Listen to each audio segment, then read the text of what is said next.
One nation one election parliament ఎన్నికల ముందు తీవ్ర చర్చకు దారితీస్తున్న అంశం ఇదే. ఒకే దేశం ఒకే ఎన్నిక అనేది కమలనాథుల టార్గెట్. విపక్షాలు మాత్రం అందుకు ససేమీరా అంటూ వస్తున్నాయి.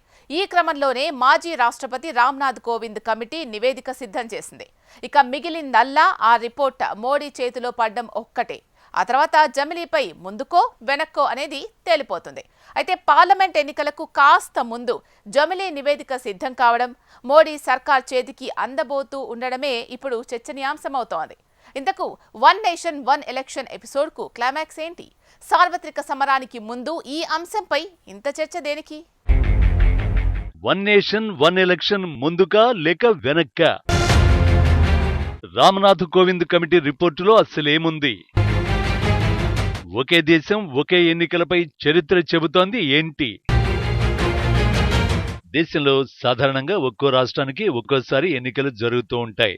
వివిధ రాష్ట్రాల అసెంబ్లీలకు, పార్లమెంటుకు వేరువేరుగా ఎన్నికలు జరుగుతున్నాయి. గతంలో అన్ని ఎన్నికలు ఒకేసారి జరిగినప్పటికీ నెమ్మదిగా ఈ విధానం మారుతూ వచ్చింది. ప్రస్తుతం కొన్ని రాష్ట్రాలకు మాత్రమే పార్లమెంటుతో పాటు ఎన్నికలు జరుగుతున్నాయి. ఈ పద్ధతి మార్చాలని బీజేపీ ప్రభుత్వం చాలా ఏళ్లుగా ప్రయత్నాలు చేస్తోంది. దేశంలోని అన్ని రాష్ట్రాలకు పార్లమెంటుకు ఒకేసారి ఎన్నికలు జరగాలని మోడీ సర్కారు కోరుకుంటోంది. దీనికోసం మాజీ రాష్ట్రపతి రామ్నాథ్ కోవింద్ అధ్యక్షతన కమిటీని ఏర్పాటు చేసింది. జమిలీ ఎన్నికల సాధ్యాసాధ్యాలను అధ్యయనం చేసి రిపోర్ట్ ఇవ్వడమే ఈ కమిటీ పని. ఇప్పుడు ఆ నివేదిక పూర్తయింది. నేడు రేపో మోడీ చేతిలో పడటం కూడా ఖాయం. దీంతో బీజేపీ దాని మిత్రపక్షాలు మినహా కాంగ్రెస్ సహా పలు విపక్షాలు కాదంటున్న జమిలీ విషయంలో రామనాథ్ కమిషన్ ఇచ్చిన కంక్లూజన్ ఏంటనే ఉత్కంఠ దేశ రాజకీయాల్లో కనిపిస్తోంది. మరి ముఖ్యంగా సార్వత్రిక ఎన్నికలకు రంగం సిద్ధమవుతున్న వేళ ఈ నివేదిక పూర్తి కావడం హాట్ టాపిక్ అవుతోంది. జమిలీ సాధ్యాసాధ్యాలపై కోవింద్ కమిటీ డీటెయిల్డ్ రిపోర్టును సిద్ధం చేసినట్టు వార్తలొస్తున్నాయి. జమిలీ ఎన్నికలు సాధ్యమా కాదా, ఒకవేళ నిర్వహించాలనుకుంటే ఎలాంటి రాజ్యాంగ సవరణలు చేయాలనే అంశాలను కోవింద్ కమిటీ పరిశీలించింది. తమ నివేదికలో పలు సిఫార్సులు చేసింది. 2029 నాటికి జమిలీ ఎన్నికలు జరపాలంటే ఎలాంటి మార్పులు చేయాలి, రాష్ట్రాల అసెంబ్లీ పదవీకాలం పొడిగించాలంటే ఏం చేయాలి అనే దానిపై కేంద్రానికి పలు సూచనలు చేసినట్టు తెలుస్తోంది. అలాగే లోక్సభ, అసెంబ్లీ, స్థానిక సంస్థల ఎన్నికలన్నింటికీ ఉమ్మడి ఓటు జాబితా ఉండాలని కోవింద్ కమిటీ సిఫార్సు చేయనుందని తెలుస్తోంది. రాష్ట్రపతి పాలన విధించడానికి ఆర్టికల్ 356, అసెంబ్లీల వ్యవధికి సంబంధించి ఆర్టికల్ 172, అసెంబ్లీల రద్దుకు సంబంధించి ఆర్టికల్ 174, లోక్సభ రద్దుపై ఆర్టికల్ 85, పార్లమెంటు సభల వ్యవధికి సంబంధించి ఆర్టికల్ 83తో పాటు ప్రజాప్రాతినిధ్య చట్టంలో పలు మార్పులు చేయాలని నివేదికలో సిఫార్సు చేసినట్టు సమాచారం. ఇప్పటికే జమిలీ ఎన్నికలపై విశ్రాంత న్యాయమూర్తి జస్టిస్ రుతురాజ్ అవస్థి ఆధ్వర్యంలోని న్యాయ కమిషన్ కేంద్రానికి పలు సూచనలు చేసింది. దేశవ్యాప్తంగా ఒకేసారి ఎన్నికలు నిర్వహించేందుకు రాజ్యాంగంలో కొత్త చాప్టర్ను చేర్చాలని సిఫారసు చేసింది. న్యాయ కమిషన్ రిపోర్టును ఇప్పటికే కేంద్రం పరిశీలించింది. దీనిపై మరింత అధ్యయనం చేసేందుకే మాజీ రాష్ట్రపతి రామ్నాథ్ కోవింద్ నేతృత్వంలో గత ఏడాది సెప్టెంబర్లో కమిటీని ఏర్పాటు చేసింది.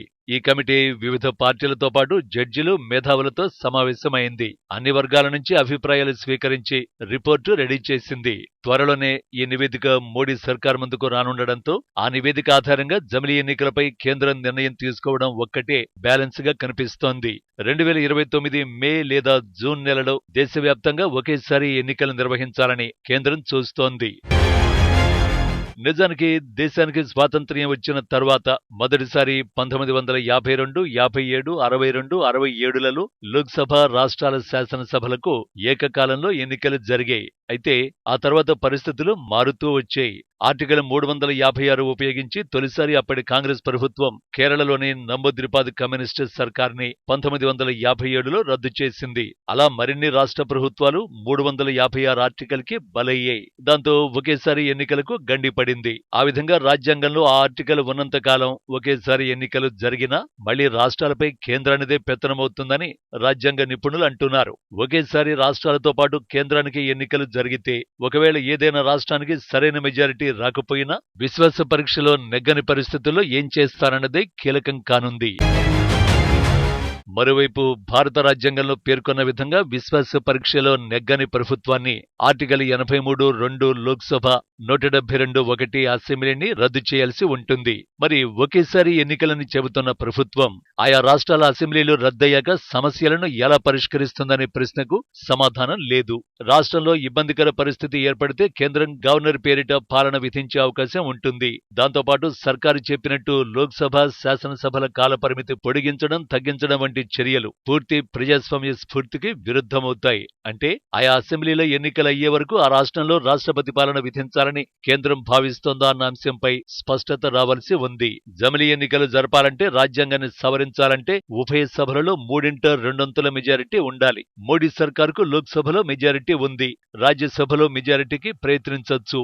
అయితే ఈ విషయం కేంద్రంలోని బీజేపీకి పెద్ద కష్టం కాదని న్యాయ కోవిదులు చెబుతున్నారు. ఈ ప్రక్రియకు 14 రాష్ట్రాల ఆమోదం అవసరం. బీజేపీ, దాని మిత్రపక్షాలకు దాదాపు 16 రాష్ట్రాలు ప్రభుత్వాలు ఉన్నాయి.